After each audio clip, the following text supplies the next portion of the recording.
താമരശ്ശേരി അൽഫോൻസ സ്കൂളിലെ 8ാം ക്ലാസ് വിദ്യാർത്ഥികളായ മുഹമ്മദ് അനസും സൂര്യ കൃഷ്ണയും ദുബായിൽ നടക്കുന്ന ഇന്റർനാഷണൽ ഡിജിറ്റൽ ഫെസ്റ്റിൽ പങ്കെടുക്കുമെന്ന് സംഘാടകർ വാർത്താ സമ്മേളനത്തിൽ അറിയിച്ചു.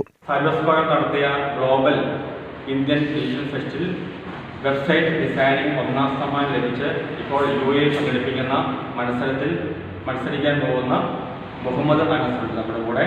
അതോടൊപ്പം തന്നെ സൂര്യ കൃഷ്ണ ഉണ്ട്. ഗ്ലോബൽ ഇന്ത്യ ഡിജിറ്റൽ ഫെസ്റ്റ് അവിടെ വെച്ച് നടത്തിയതിൽ ഞങ്ങളുടെ വെബ്സൈറ്റിൽ ഇതൊരു ആനുവൽ ഡേ രജിസ്ട്രേഷൻ എന്നുള്ളൊരു കൺസെപ്റ്റിലാണ് ഞങ്ങൾ വെബ് ഉണ്ടാക്കുന്നത്. ഗ്ലോബൽ ഇന്ത്യൻ ഡിജിറ്റൽ ഫെസ്റ്റിൽ ഫസ്റ്റ് കിട്ടിയതിനെ തുടർന്ന് സെക്കൻഡ് ചാൻസ് ആയിട്ട് ഇൻ്റർനാഷണൽ ഡിജിറ്റൽ ഫെസ്റ്റിലേക്ക് ഡിജിറ്റൽ ഫെസ്റ്റ് ഫുജേറയിൽ വെച്ചാണ് ഇന്ത്യൻസ് പബ്ലിക് സ്കൂളിൽ വെച്ചാണ് പ്രോഗ്രാമിലേക്കാണ് പോകുന്നത്. ഞങ്ങളെ പ്രോഗ്രാം എന്ന് പറഞ്ഞാൽ സ്റ്റേറ്റ് ഗവൺമെൻറ്റിനെ ദുരിതാശ്വാസത്തിന് വേണ്ടി ഹെൽപ്പ് ചെയ്യുന്നൊരു പ്രൊജക്റ്റാണ് ഞങ്ങൾ വെബ്സൈറ്റിലാണ് ഞങ്ങൾ ചെയ്യുന്നത്. യൂസ് ചെയ്യുന്ന കോമ്പണൻസ് HTML, CSS,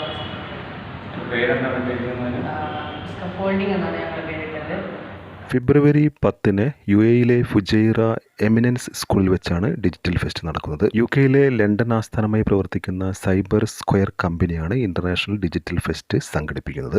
കേരള സർക്കാരിൻ്റെ ദുരിതാശ്വാസ പ്രവർത്തനങ്ങളെ ഏകോപിപ്പിക്കാനുള്ള പുതിയ പദ്ധതിയാണ് ദുബായ് ഇന്റർനാഷണൽ ഡിജിറ്റൽ ഫെസ്റ്റിലൂടെ ഈ വിദ്യാർത്ഥികൾ വെബ്സൈറ്റ് നിർമ്മാണത്തിലൂടെ ഉന്നമിക്കുന്നത്. താമരശ്ശേരി സ്വദേശികളായ മുണ്ടോളി വീട്ടിൽ നിഷാജ് കുമാർ രാജി ദമ്പതികളുടെ മകനാണ് സൂര്യ കൃഷ്ണ. വല്ലപ്പുഴ സൂര്യ പാലപ്പറ്റത്തൊടി മുഹമ്മദ് ഷെരീഫ് ആയിഷ ദമ്പതികളുടെ മകനാണ് മുഹമ്മദ് അനസ്. വാർത്താ സമ്മേളനത്തിൽ programme coordinator father George Vellaram Kalayil, വിദ്യാർത്ഥികളായ Muhammad Anas, Surya Krishna, Cyber Square customer section head Muhammad Arbaz എന്നിവർ പങ്കെടുത്തു.